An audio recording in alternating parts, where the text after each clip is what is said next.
समझता हूं कि आज हमारे मुल्क में, खास तौर से कर्नाटका में, जो हमारी बहनें हिजाब की लड़ाई लड़ रहे हैं, हम उम्मीद करते हैं कि अल्लाह सुब्हानहू व तआला उनको उसमें कामयाब और कामरान कर देगा। जो हिजाब की लड़ाई एक बुनियादी हक है और सुप्रीम कोर्ट का फैसला है कि सुप्रीम कोर्ट ने पुट्टुस्वामी जजमेंट में कह दिया कि कोई सरकार ये तय नहीं कर सकती कि हम क्या खाएंगे और क्या पिएंगे, क्या पहनेंगे, क्या खाएंगे। तो बीजेपी की सरकार कर्नाटका में गैर जरूरी के जुल्म कर रही है, संविधान के खिलाफ काम कर रही है, बल्कि संविधान की आर्टिकल 15, 19 और 21 का ग्रेव वायलेशन हो रहा है कि वहां के महिला बच्चियों को स्कूल में और कॉलेज में हिजाब पहनने से रोका जा रहा है। मैं बीजेपी के इस फैसले की मजम्मत करता हूं, कंडेम करता हूं, जो एक सुप्रीम कोर्ट का फैसला नहीं बल्कि पुट्टुस्वामी जजमेंट के खिलाफ है, जो सुप्रीम कोर्ट का नलसा जजमेंट है उसके खिलाफ है, कॉमन कॉज जजमेंट के खिलाफ है। मेरे अजीज दोस्तों और बुजुर्गों, आज हमने वो वीडियो भी देखा, एक बहादुर बेटी कर्नाटका में मोटरसाइकिल पर हिजाब पहनकर आती है और मोटरसाइकिल को अपने कॉलेज में रखती है, तो जैसा ही उसके करीब ये तमाम लोग आकर उसको डराने के लिए नारे मारते हैं। एक 25-30 का नौजवानों का हुजूम इस नकाब बुर्का पहनी हुई बच्ची को डराने के लिए दौड़ता है। मैं सलाम करता हूं और इस बेटी की बहादुरी को, मैं सलाम करता हूं उस बच्ची के माँ बाप को जिसने उस बच्ची को इतना बहादुर बनाया। ये आसान काम नहीं था। उस बच्ची ने उन नौजवानों की तरफ देखकर पुकार कर कहा, अल्लाहु अकबर, अल्लाहु अकबर, अल्लाहु अकबर। ये मिजाज पैदा करना है। अगर तुम आज झुक जाओगे तो हमेशा के लिए झुक जाओगे, याद रखो मेरी बात को। अगर आज तुम खड़े हो जाओगे थोड़ी देर के लिए, तुम सिर्फ थोड़ी देर के लिए खड़े हो जाओ, देखो ये जो लोग तुमको डरा रहे, जो समझ रहे हैं कि हमारे सरों पर जो काले बादल मंडला रहे, याद रखो ये बादल छटेंगे इंशाअल्लाह ताला। ये सूरज चमकेगा जो हमारे मुस्तकबिल का सूरज होगा। मगर याद रखो भीख मांगने से बादल नहीं हटेंगे, भीख मांगने से बादल नहीं हटेंगे। लड़ेंगे जमहूरी तरीके से तो हक दिया जाएगा। अगर तुम समझोगे कि गैरों की चौखट पर जाकर भीख मांगने से कुछ मिलेगा, कुछ नहीं मिलेगा। अगर तुम ये बताओगे ये मेरी ताकत है, इतना वोट मेरे पास है, मैं जीत सकता हूं और जिताऊंगा, तब जाकर दुनिया तुम्हारा हक देगी। मेरी इस बात को यकीन कर लो कि रोने से भीख करना को अपना नहीं मिलेगा, अपना नहीं मिलेगा। उस बच्ची ने को पैगाम दिया, उत्तर प्रदेश की जनता को पैगाम दिया, के कमजोरों को पैगाम दिया। अगर हुजूम तुम्हारे सामने आता है तो आने दो, तादाद बड़ी है तो आने दो, मगर अगर तुम्हारे दिलों में तवक्कल है, अगर तुम्हारे दिलों में इत्मीनान है तो हजारों का लश्कर आ जाए। अगर कोई एक खड़े होकर कहेगा अल्लाहु अकबर, उस बच्ची ने होकर दिखाया, उस बच्ची ने होकर दिखाया है। मैं सलाम करता हूं उसके हौसले को, अल्लाह उसके हौसले को और बुलंद करे। ये दौड़ता है, जज्बा पैदा करे कि अगर कोई हमारे किसी भी मजहब की या बिरादरी की बच्ची हो तो बच्ची ठहर जाए अपने आप के। ये हमारी लड़ाई है, इस लड़ाई को समझने की जरूरत है मेरे अजीज दोस्तों और बुजुर्गों।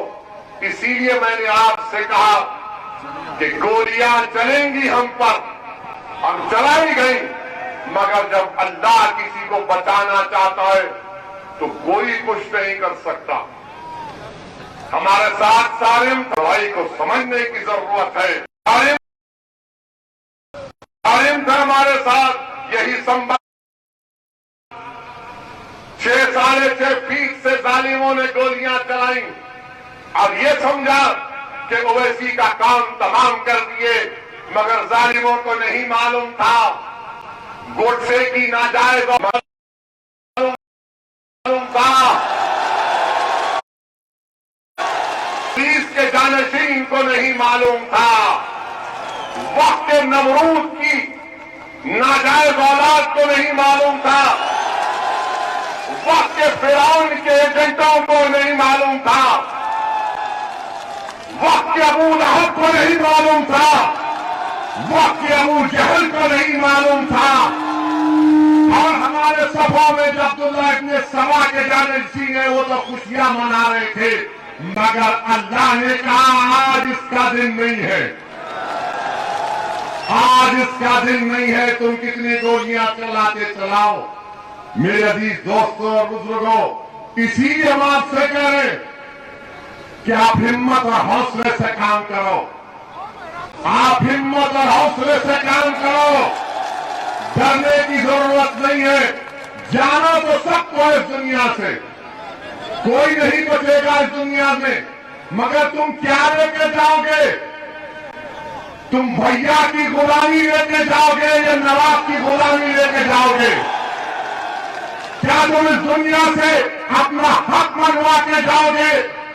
क्या तुम इस दुनिया में हिस्सेदारी में कामयाब होकर जाओगे? क्या तुम इस दुनिया में आए तो संबल का विकास करके जाओगे? क्या जब तुम इस दुनिया में आए तो फिर तुम क्या सब कमजोरों का साथ दोगे? नहीं दोगे? ये फैसला आपको करना है। मैं आपके सामने आकर जज्बात में लाने की कोशिश नहीं कर रहा हूं। मैं ये नहीं कह रहा हूं कि मुझे इस वाक़े के ऊपर वोट दो। मैं तो ये कह रहा हूं कि मैं मरने तैयार हूं इन चीजों के लिए, मगर मैं ये चाहता हूं कि मैं मर भी जाऊं, तुम इस लड़ाई को जारी रखो, तुम इस लड़ाई को जारी रखो। इस लड़ाई को आपको जारी रखना है। और हम अभी पार आ रहे थे तो रास्ते में मीडिया ने बताया कि देश के प्रधानमंत्री ने पार्लियामेंट में कहा कि हमने मुस्लिम महिलाओं के लिए मदद की, ट्रिपल तलाक का कानून बना दिया। अरे प्रधानमंत्री जी, ये बच्चियों को निकाब पहनना, हिजाब पहनने की इजाजत आपकी सरकार ने दे रही है, ये ट्रिपल तलाक का कानून क्यों बनाया? बच्चियों को हिजाब नहीं पहनना। और आपको जानकर हैरत होगी कि मोदी सरकार का डेटा है, एनएसओ का डेटा है, नेशनल स्टैटिस्टिकल एनएसओ का डेटा है कि 21% भारत में मुस्लिम बच्चियां जो 3 और 35 साल की उम्र की हैं, वो कभी स्कूल को नहीं गई। ये बच्चियां स्कूल को जा रही है पढ़ने के लिए, कॉलेज को जा रही है। वाह मोदी जी, क्या मोहब्बत है आपकी। मोदी जी बोलते हैं मुस्लिम महिला मेरी बहन है। मित्रों, आपको बोल रहा हूं, अरे जब 3 और 35 साल की बच्चियां कभी एनरोल नहीं हुई अल्पसंख्यक समाज मुसलमान की, तो बीजेपी बोलती है नहीं हिजाब नहीं पहनकर आएंगे। तो मालूम हुआ कि मोदी जी ने कानून इसलिए बनाया था कि आप हमारी बहनों को परेशान किया जाए। ये दुनिया मीडिया बोलती है मुसलमान मर्द मुस्लिम महिलाओं पर जुल्म करता है, दबाता है। ये कौन दबा रहा है? पढ़ना चाहते हैं, मोटरसाइकिल पर बच्ची जाती है कॉलेज को और ये भीड़ आती है भाग के, फिर कौन कर रहा है ये? मेरे अजीज दोस्तों और बुजुर्गों, हिम्मत और हौसला रखिए। तो अगर आपको पसंद आया हो तो इसे लाइक करें, कमेंट करें, शेयर करें और हाँ, हमारे चैनल को सब्सक्राइब करना ना भूलें ताकि देश विदेश से जुड़ी खबरें आप मिस ना करें, क्योंकि कोरोना काल में 2 गज दूरी, मास्क है जरूरी। नमस्कार।